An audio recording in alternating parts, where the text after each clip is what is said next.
사람은 하루 37,000번의 선택을 한다고 하죠.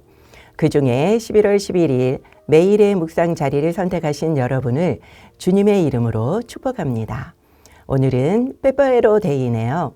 우리 교회도 다음 주일은 창립 기념주일입니다. 이렇게 이스라엘도 지금까지 지켜오는 기념일이 많습니다. 그 중에 2500년간 이어오는 불임절이라는 절기도 있습니다. 오늘 살펴볼 인물은 우리에게는 좀 낯설지는 모르겠지만 이 불임절과 관련이 깊은 하만이라는 사람입니다. 하만은 에스더 3장에서 10장까지 나오는데요. 먼저 에스더서 9장 22절입니다. 이달 이날에 유다인들이 대적에게서 벗어나서 평안함을 얻어 슬픔이 변하여 기쁨이 되고 애통이 변하여 길한 날이 되었으니 이 두 날을 지켜 잔치를 베풀고 즐기며 서로 예물을 주며 가난한 자를 구제하라 하매.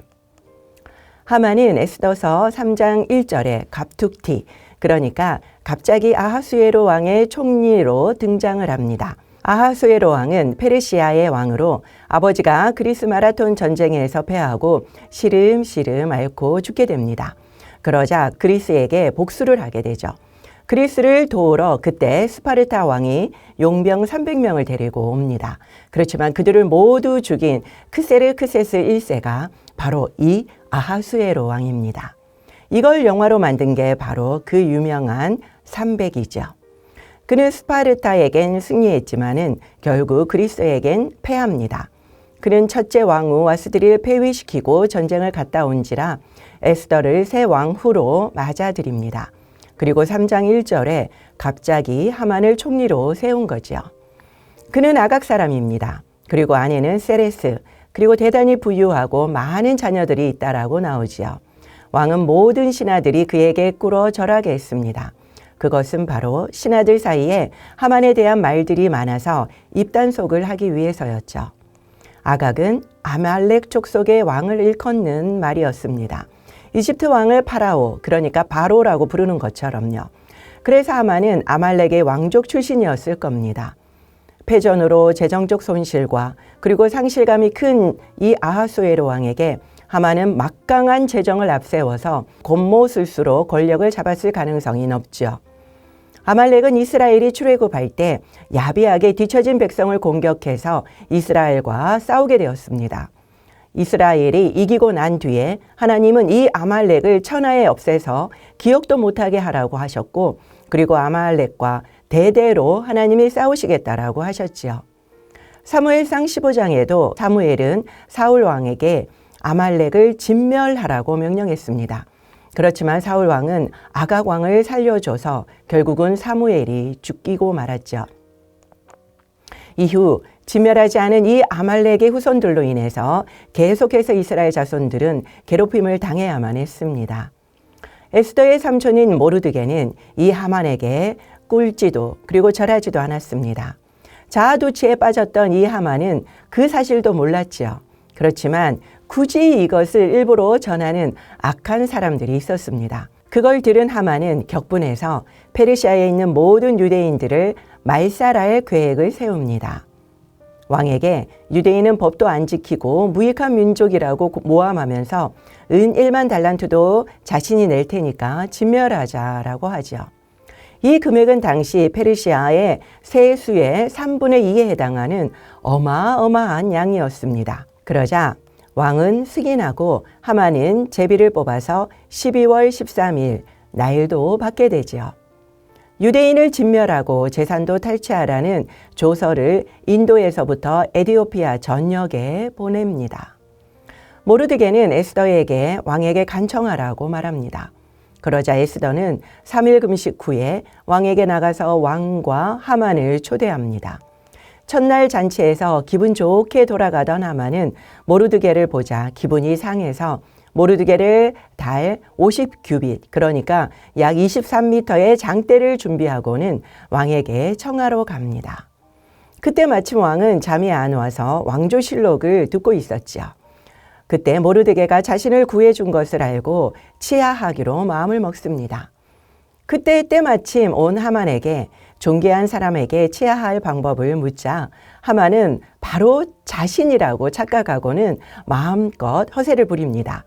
결국 자신이 말한 대로 모르드게에게 왕복과 왕관을 씌우고 왕의 말에 태워 자신이 성중에 다니면서 반포하게 되었습니다. 에스더의 두 번째 잔치에서 하만의 죄악이 드러나 모르드게를 달려고 했던 그 장대에 바로 그가 달리게 됩니다. 에스더와 모르드게는 급히 조서를 다시 써서 유대인을 죽이기로 했던 그날 유대인을 치려고 했던 자들을 죽이도록 바꿉니다. 그리고 이 날을 기념한 것이 바로 불임절이지요. 지금도 이 불임절은 계속 이어지고 있고 에스더서를 읽고 있습니다. 그때 발을 동동 구르는데요. 그거는 하만과 같은 대적을 밟는 동작이자 기쁨의 표현이라고 합니다. 에스더서에는 하나님의 이름이 전혀 나오지 않습니다. 하지만 끊임없이 우연을 통해서 하나님의 역사를 이끌어가고 그리고 심판하고 계시지요. 여러분도 하나님이 안 계신 것 같은 부재의 날을 보내고 계시지 않으신가요? 먹구름에 가려서 태양이 안 보여도 저 위에 태양이 있는 것처럼 하나님은 우리를 사랑하시고 그리고 가장 좋은 걸 주시는 분이라는 믿음을 우리는 가져야만 합니다. 또 악의 세력도 분명히 심판한다는 사실도요. 그들의 꾀에 그들이 반드시 넘어가게 될 것입니다.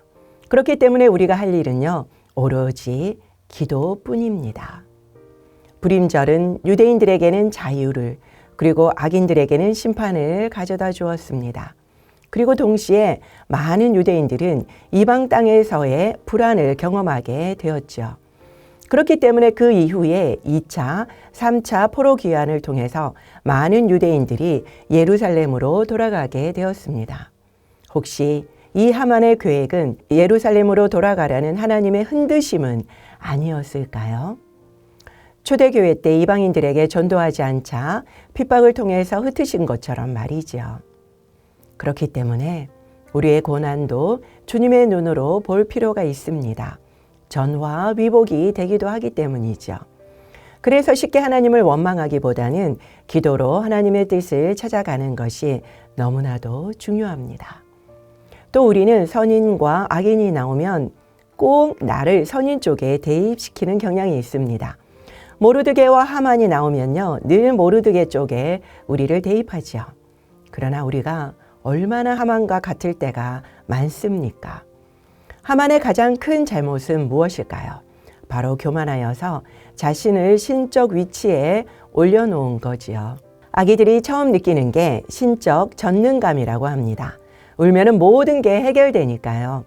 그러다가 점점 다른 사람의 손길이 보이고 그리고 자신의 약함을 깨닫게 되면서 겸손하게 되는 거죠. 아직 내가 다 잘할 수 있다고 느끼십니까? 그렇다면 아직 우리는 영적 신생아일 수 있습니다. 늘 내 맘대로 하려고 한 것은 없는지 돌이켜보고 겸손해야만 합니다. 가장 큰 교만이 무엇인지 아십니까? 그것은 바로 성경을 읽지 않고 그리고 기도하지 않는 것이죠. 그것은 내가 다 알아서 할 수 있기 때문에 하나님께 여쭤보지 않는 것이기 때문입니다. 이게 바로 나를 신으로 섬기는 증거지요. 하루 37,000번의 결정 중에 우리는 몇 번이나 하나님께 여쭤봅니까? 중요한 것도 안 여쭤볼 때가 너무나도 많지 않습니까? 이미 나는 신인 겁니다. 내 뜻대로 결정하는 게 습관이 된 거지요. 하나님이 안 보이십니까? 하나님이 나와 함께 계심이 느껴지지 않으세요? 그렇다면 하나님의 이름이 전혀 나오지 않아도 하나님의 우연을 동원해서 역사하시는 이 에스더서를 보며 하나님이 우리와 함께 하시고 오늘 본문처럼 바꿔주심을 기대하시기 바랍니다. 하나님은 오늘도 우리 곁에 시퍼렇게 살아계시니까요. 그리고 나의 신적 전능성을 철저하게 무너뜨리기 위해서 우리는 선택의 순간들마다 하나님을 기억해야만 할 것입니다. 기도하겠습니다. 주님, 나의 잘난 맛에서 언제쯤 나올 수 있을까요? 나의 부족한 모습을 제대로 보게 해주시고 하나님을 왕으로 인정하며 선택의 매 순간마다 하나님께 여쭤보는 자 되게 하여 주시옵소서. 예수님의 이름으로 기도드립니다. 아멘.